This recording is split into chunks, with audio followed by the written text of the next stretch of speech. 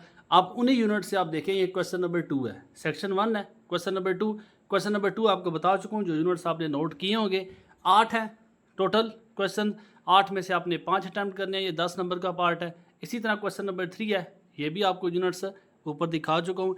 यहाँ भी आपको टोटल 8 क्वेश्चन दिए जाएंगे, 8 में से आपने 5 अटैम्प्ट करने हैं। नेक्स्ट क्वेश्चन नंबर 4 है, ये भी क्वेश्चन आंसर वाला पोर्शन है। तो यहाँ से भी आपने जो नावल वाला पार्ट है, तो यहाँ से आपको टोटल 11 क्वेश्चन दिए जाएंगे और 11 में से आपने 7 अटैम्प्ट करने हैं। ये 14 मार्क्स का पेपर है। ये पैटर्न सारा ऊपर आप देख चुके हैं, मार्क्स डिवीजन भी आपने नोट की होगी। और ये इसी तरह explain the following lines with reference to the context वाला क्वेश्चन है, पोइम्स वाला, जो 3 ही पोइम्स आपके पूरे सिलेबस में शामिल हैं। ये इसी तरह जो आपके फर्स्ट ईयर में देख चुके हैं, एक स्टेंजा आएगा, रेफरेंस, कॉन्टेक्स्ट और एक्सप्लेनेशन लिखनी है। क्वेश्चन नंबर 2 से लेकर 5 तक, यहाँ तक आपका सेक्शन 1 कंप्लीट हो जाता है। आगे सेक्शन 2 स्टार्ट हो जाता है, ये भी आप ऊपर सीख चुके हैं। जस्ट आपको पेपर दिखा के एक ओवरव्यू दे रहा हूँ कि किस तरह के पेपर आपको देखने को मिलेगा। ये देखिए, आप 15 मार्क्स के ऐसे 4 ऐसे दिए जाएंगे, 4 में से आपने कोई भी एक अटैम्प्ट करना है, 15 मार्क्स इसके होंगे। नेक्स्ट आपके देखें जो ईडियम्स हैं, ये भी पेक्टा की बुक में ऑलरेडी आपको बता चुका हूँ। यहाँ आपने 8 में से कोई भी 5 अटैम्प्ट करने हैं, इनके सेंटेंसेस बनाने हैं, आसान से आसान, ऑलरेडी अपलोडेड है, आप उनसे भी हेल्प ले सकते हैं। और एक पैराग्राफ जो लास्ट क्वेश्चन है 15 मार्क्स का, ये एक पैराग्राफ उर्दू का आएगा। उर्दू के पैराग्राफ को आपने अंग्रेज़ी में ट्रांसलेट करना है, जैसा कि पैटर्न में ऑलरेडी डिफाइंड है कि ये पैराग्राफ आपने जो इंग्लिश ग्रामर की बुक है पेक्टा की, आपने वहीं से सारे पैराग्राफ तैयार करने हैं। तो ये सारा आपका पेपर का pattern, syllabus, marks division, objective paper भी हमने सीख लिया और सब्जेक्टिव पेपर भी सारा हमने पैटर्न भी सीख लिया और पेपर को भी हमने ऑब्जेक्टिव सब्जेक्टिव को देख लिया। नेक्स्ट जो आपने काम करना है, इस चैनल से आपने जुड़े रहना है। यूट्यूब चैनल है, मैं सेकंड ईयर इंग्लिश की कंप्लीट प्रिपरेशन लेक्चर्स भी अपलोड करूंगा, हर एक चीज़ में गाइड करूंगा। ऑब्जेक्टिव पेपर जो आपको समझाया है, एक एक टॉपिक आपके साथ शेयर करूंगा, इंपॉर्टेंट टॉपिक्स भी शेयर करूंगा। जो सिलेबस है आपका, जितने यूनिट्स हैं, पोइम्स हैं, प्लेज हैं या शॉर्ट स्टोरीज़ हैं या नावल है, ये मैं कंप्लीट उर्दू की ट्रांसलेशन के साथ, समरी के साथ, क्वेश्चन आंसर सब कुछ इसी चैनल पे स्टेप बाय स्टेप अपलोड करूंगा। इंशाल्लाह फर्स्ट ईयर की तैयारी जिस तरह आपको मैंने कंप्लीट करवाई थी, सेकंड ईयर में भी मैं कोशिश करूंगा आसान से आसान नोट्स आप स्टूडेंट्स के लिए बनाऊं। इंशाल्लाह हर स्टूडेंट के मेयार को मद्देनज़र रखकर मैं आसान से आसान नोट्स बना के आपके साथ मैं शेयर करूंगा। आप सबके लिए नेक तमन्नाएं, अल्लाह ताला आप सबको कामयाब करे, अल्लाह ताला आप सबका हामी नासर हो। दुआ में याद रखिएगा। अल्लाह हाफिज़, अस्सलामु अलैकुम।